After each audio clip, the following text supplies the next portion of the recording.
जय हिंद बच्चों, आज हम बहुलक अर्थात पॉलीमर के बारे में पढ़ेंगे और उनका अध्ययन करेंगे। बहुलक अर्थात पॉलीमर जैसा कि दो शब्दों से मिलकर बना हुआ है, इसकी उत्पत्ति एक ग्रीक शब्द से हुई है। पॉली अर्थात अनेक और मर अर्थात इकाई या भाग। बहुलकों का उपयोग बाल्टियों, कपों, वाहनों के टायरों, प्लास्टिकों, क्रॉकरी आदि के रूप में किया जाता है और न जाने हमारे दैनिक जीवन में किस किस उपयोग में लाया जाता है। बहुलकों की खोज और उनके विभिन्न अनुप्रयोग के बिना क्या हम अपना जीवन आसान बना सकते हैं? नहीं। बहुलकों के अणुभार बहुत उच्च होता है और इन्हें वृद्ध अणु भी कहा जाता है। वृद्ध अणु छोटी छोटी इकाइयों की पुनरावृत्ति से बनते हैं। इन छोटी इकाइयों को हम एकलक कहा जाता है। यह एकलक इकाइयां एक दूसरे से सहसंयोजक बंध के द्वारा जुड़ी रहती है। उदाहरण एथीन के बहुलकन से अर्थात पॉलीमराइजेशन से पॉलीथीन तथा हेक्सामेथिल डाइएमीन से नायलॉन 6,6 का निर्माण किया जाता है। अब हम बहुलकों का वर्गीकरण पढ़ेंगे। बहुलकों का वर्गीकरण भिन्न भिन्न आधार पर किया जाता है। हम सबसे पहले स्रोत के आधार पर पढ़ते हैं। तो स्रोत के आधार पर या स्रोत के आधार पर तीन प्रकार से वर्गीकरण किया गया है। पहला है प्राकृतिक बहुलक। प्राकृतिक बहुलक जो मानव और जंतुओं से, जीव जंतुओं से प्राप्त किया जाता है, जैसे प्रोटीन, सेल्यूलोज, स्टार्च, प्राकृतिक रबड़ इत्यादि। दूसरा अर्धसंश्लेषित बहुलक जो सेल्यूलोज से व्युत्पन्न होते हैं, जिनको सेल्यूलोज एसिटेज या रेयॉन भी कहा जाता है। तीसरा संश्लेषित बहुलक। संश्लेषित बहुलक पूर्ण रूप से मानव निर्मित होते हैं, जैसे प्लास्टिक, पॉलीथीन, नायलॉन 6,6। दूसरा वर्गीकरण हम संरचना के आधार पर पढ़ते हैं। संरचना के आधार पर तीन प्रकार से वर्गीकरण किया जाता है। पहला रेखित बहुलक, दूसरा शाखित बहुलक और तीसरा तिर्यक बंधित अथवा जालक्रम बहुलक। पहला पढ़ते हैं रेखित बहुलक। इन बहुलक में लंबी और रेखीय श्रृंखला होती है, जैसे उच्च घनत्व की पॉलीथीन, पीवीसी जिनको पॉलीविनाइल क्लोराइड कहा जाता है। दूसरा शाखित बहुलक। शाखित बहुलक में रेखीय श्रृंखला के साथ साथ में कुछ शाखाएं भी उपस्थित होती हैं, जैसे निम्न घनत्व की पॉलीथीन। तीसरा है तिर्यक बंधित अथवा जालक्रम बहुलक। यह सामान्यतः द्विक्रियात्मक एवं त्रिक्रियात्मक समूह वाले एकलकों से मिलकर बनते हैं, जिनके बीच सहसंयोजक बंध उपस्थित होते हैं। उदाहरण बेकेलाइट, मेलेमिन इत्यादि। अगला वर्गीकरण बहुलकन अर्थात पॉलीमराइजेशन के आधार पर किया जाता है। इसके आधार पर दो वर्गों में विभाजित किया गया है, योगज बहुलक और संघनन बहुलक। योगज बहुलक की द्वि अथवा त्रिआबंध युक्त एकलक अणुओं के पुनरावृत्ति के योग से बनते हैं, जैसे एथीन से पॉलीथीन का निर्माण होना एवं प्रोपीन से पॉलीप्रोपीन का निर्माण होता है। दूसरा हमारा संघनन बहुलक होता है। संघनन बहुलक दो भिन्न द्विक्रियात्मक अथवा त्रिक्रियात्मक एकलन इकाई का संघनन होता है। उदाहरण जैसे टेरिलीन जिनको हम डेक्रोन के नाम से भी जानते हैं, नायलॉन 6,6 इत्यादि। यदि हेक्सामेथिल डाइएमीन और एडिपिक अम्ल का संघनन किया जाता है, तब नायलॉन 6,6 का निर्माण होता है। अब हम आणविक बलों के आधार पर वर्गीकरण पढ़ते हैं।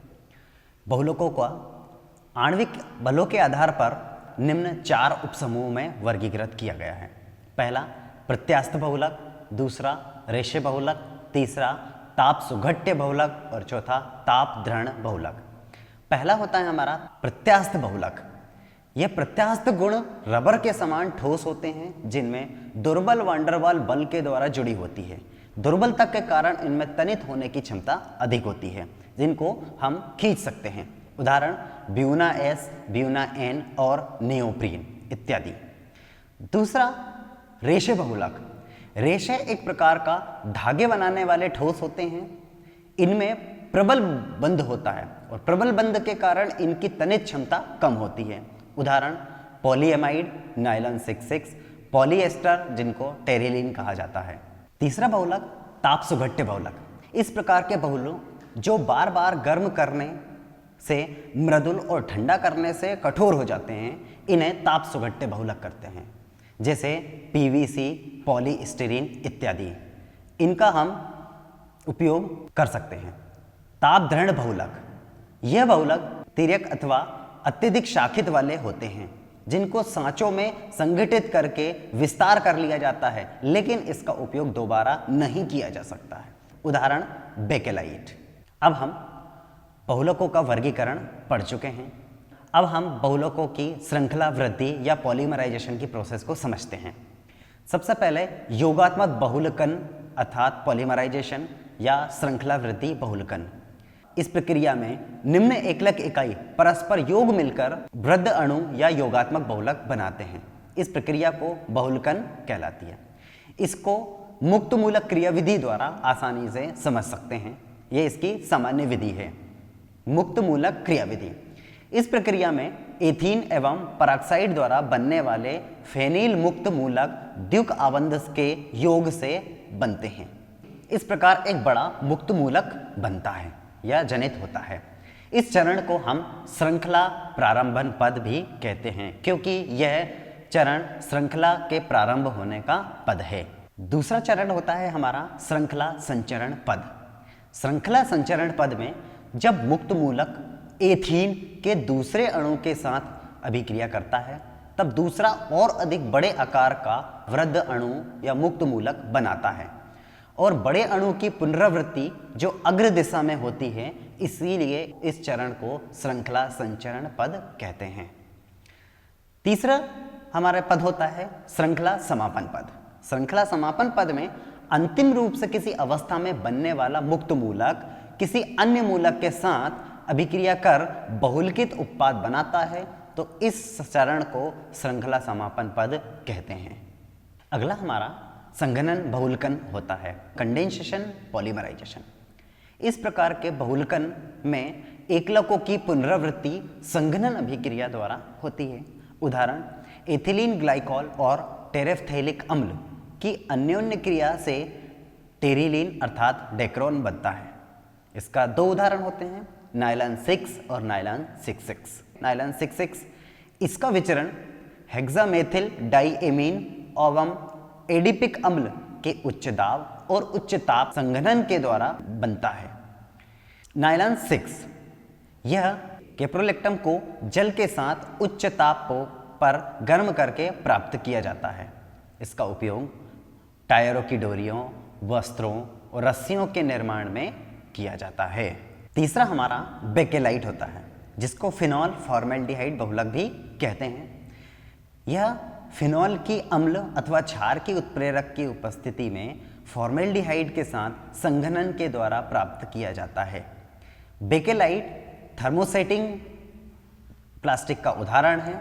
यह विद्युतरोधी और तापरोधी होता है। इस कारण इसका उपयोग विद्युत स्विचों और बर्तनों के हाथों में किया जाता है। नेक्स्ट हमारा मेलेमीन फॉर्मेल्डिहाइड बहुलक। यह मेलेमीन एवं फॉर्मेल्डिहाइड के संघनन से प्राप्त किया जाता है। इसका उपयोग अभिरंजनीय बर्तनों, क्रॉकी के निर्माण में किया जाता है। अगला बहुलक हमारा सहबहुलक होता है। सहबहुलक वह अभिक्रिया है जिसमें एक से अधिक प्रकार के एकलकों के मिश्रण का बहुलकन अर्थात पॉलीमराइजेशन करने पर सहबहुलक बनता है। उदाहरण 1,3-ब्यूटाडाइन और स्टीरीन का मिश्रण सहबहुलक अर्थात ब्यूटाडाइन बनता है। इसका उपयोग वाहनों के टायरों, फर्श की टाइल्सों और केबलों जो विद्युत के रोधनों में किया जाता है। रबर के बारे में जानेंगे। रबर एक प्राकृतिक बहुलक है और रबर में प्रत्यास्थता गुण पाया जाता है। इसे प्रत्यास्थ बहुलक भी कहते हैं। रबर को लेटेक्स से प्राप्त किया जाता है। रबर दो प्रकार के होते हैं, एक प्राकृतिक रबर और एक संश्लेषित रबर। प्राकृतिक रबर जो आइसोप्रीन अर्थात 2-मेथिल-3-ब्यूटाडाइन का रेखिक बहुलक है और इसे समकक्ष 1,3-पोलियो आइसोप्रीन भी कहा जाता है। इसे स्प्रिंग की तरह खींचा जा सकता है। क्यों? क्योंकि यह प्रत्यास्थता गुण प्रदर्शित करता है। दूसरा रबर हमारा संश्लेषित रबर होता है। संश्लेषित रबर अपनी लंबाई से 2 गुने तक खींचे जा सकते हैं। परंतु अपनी मूल स्थिति में और आकृति में लौट आते हैं। इसमें दो होते हैं, नियोप्रीन और ब्यूनाएन। नियोप्रीन अथवा पॉलीक्लोरोप्रीन क्लोरोप्रीन के मुक्त मूलक से बहुलकन से बनते हैं। इसमें वनस्पति और खनिज तेल के प्रति उत्कृष्ट प्रतिरोध होता है। इसका उपयोग वाहनों के पट्टे, गैस्केट, होजों आदि बनाने में किया जाता है। दूसरा हमारा संश्लेषित रबर ब्यूनाएन होता है। ब्यूनाएन अर्थात 1,3-ब्यूटाडाइन और एक्रिलोनाइट्राइल के पराक्साइड उत्प्रेरक की उपस्थिति में सहबहुलकन से प्राप्त किया जाता है। इसका उपयोग तेल सील और टंकी के लिए अस्तर बनाने में काम आता है। अब हम कुछ महत्वपूर्ण बहुलकों के बारे में अध्ययन करेंगे, जिसमें पहला है हमारा पॉलीथीन। पॉलीथीन दो प्रकार की होती है, उच्च घनत्व पॉलीथीन और अल्प घनत्व पॉलीथीन। पहले हम अल्प घनत्व पॉलीथीन, इसे 1000 से 2000 तक उच्च वायुमंडलीय दाब और 350 से 570 केल्विन ताप पर डाइऑक्सीजन अथवा पराक्साइड आरंभिक उत्प्रेरक की लेश मात्र उपस्थिति में एथीन के बहुलकन अर्थात पॉलीमराइजेशन से प्राप्त किया जाता है। इसे अल्प घनत्व पॉलीथीन अर्थात LDP कहते हैं। अल्प घनत्व पॉलीथीन रासायनिक, अक्रिय और कठोर परंतु लचीली और विद्युत की अल्प चालक होती है। इसका उपयोग विद्युत वाहक तारों के विद्युत रोधन और संपीड़न बोतलों, खिलौनों, लचीलों पाइपों के निर्माण में किया जाता है। दूसरा हमारा उच्च घनत्व पॉलीथीन होती है। उच्च घनत्व पॉलीथीन यह एथीन के किसी हाइड्रोकार्बन विलायक में ट्राई एथिल एल्यूमिनियम और टाइटेनियम टेट्राक्लोराइड, जिसे हम जिगलर नाटक के नाम से जानते हैं, जिसे उत्प्रेरक की उपस्थिति में 6 से 7 वायुमंडलीय दाब पर पॉलीमराइजेशन करने से प्राप्त होती है।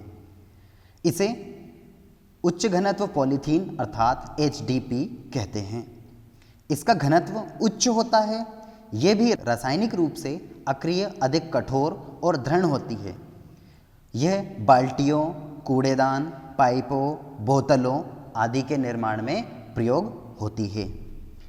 अगला हमारा टेफ्लॉन है, टेट्राफ्लोरोएथिलीन।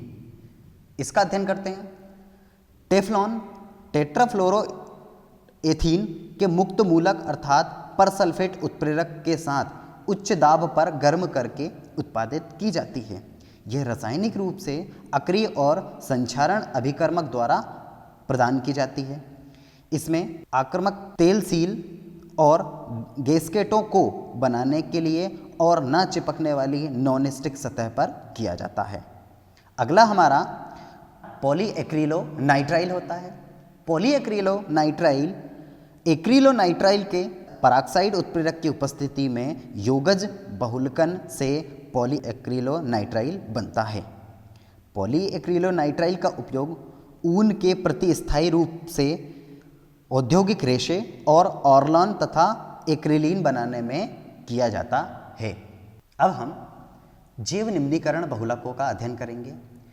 अनेक बहुलक पर्यावरणीय निम्नीकरण प्रक्रमों के प्रति सर्वदा प्रतिरोधी होते हैं और यह बहुलक ठोस अपशिष्ट के लिए उत्तरदायी होते हैं। इससे गंभीर पर्यावरणीय समस्या उत्पन्न होती है और लंबे समय तक अनिम्नीकरण रूप से पड़े रहते हैं। इस समस्या को ध्यान में रखते हुए कुछ जैव निम्नीय संश्लेषित बहुलकों का विकसित किया गया। एलिफेटिक पॉलिएस्टर जैव निम्नीय बहुलक का एक महत्वपूर्ण वर्ग है। कुछ उदाहरण द्वारा हम समझते हैं। हमारा पहला उदाहरण है पॉली बीटा हाइड्रोक्सी ब्यूटरेट को बीटा हाइड्रोक्सी वेरलेट, जिसको हम PHBV कहते हैं, तो बीटा हाइड्रोक्सी वेरलेट में परिवर्तित किया जाता है। यह 3 हाइड्रोक्सी ब्यूटेनोइक और 3 हाइड्रोक्सी पेंटेनोइक अम्ल के सहबहुलकन से प्राप्त किया जाता है। PHBV का उपयोग विशिष्ट पैकेजिंग में, औषधियों के नियंत्रण मोचन में किया जाता है। अब हम कुछ व्यापारिक महत्व और उनके बहुलकों के बारे में पढ़ेंगे। बहुलकों का उपयोग व्यापारिक रूप से किस प्रकार से किया जाता है, तो हम देखते हैं। सबसे पहला हमारा पॉलीप्रोपीन होता है, जो एकलक यूनिट उसकी प्रोपीन होती है और इसका उपयोग रस्सियाँ, खिलौने, पाइप, रेशे आदि बनाने में किया जाता है। दूसरा हमारा पॉलीस्टाइरीन होता है, जिसमें एकलक इकाई स्टेरीन होती है, जिसका विद्युत रोधी के रूप में उपयोग किया जाता है। वस्तुओं को लपेटने के लिए खिलौने, रेडियो और टेलीविज़न कैबिनेट बनाने में किया जाता है। तीसरा हमारा पॉलीविनाइल क्लोराइड, जिसकी एकलक इकाई विनाइल क्लोराइड होती है। इसका उपयोग बरसातियों, बैग, विनाइल फर्श और पाइप बनाने में किया जाता है।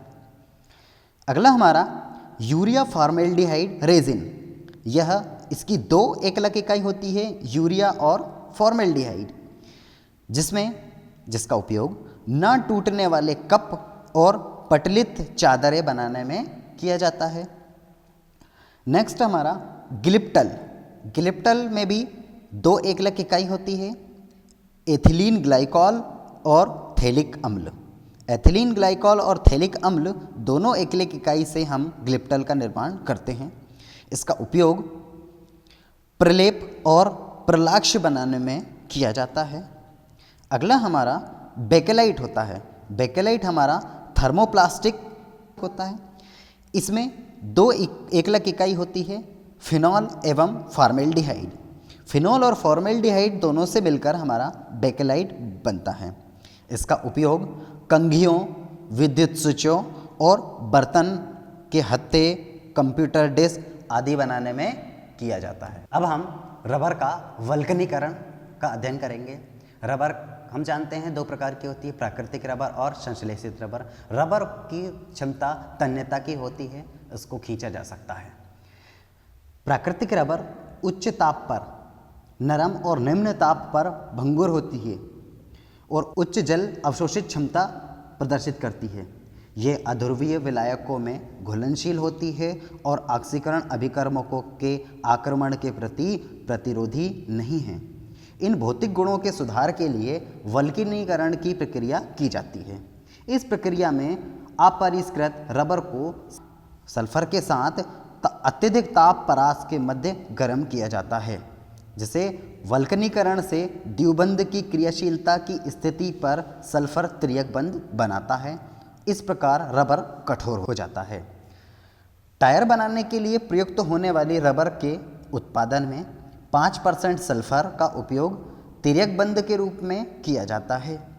वल्कनीकृत रबर के अणुओं की संभावित संरचना को हम इस प्रकार से समझ सकते हैं।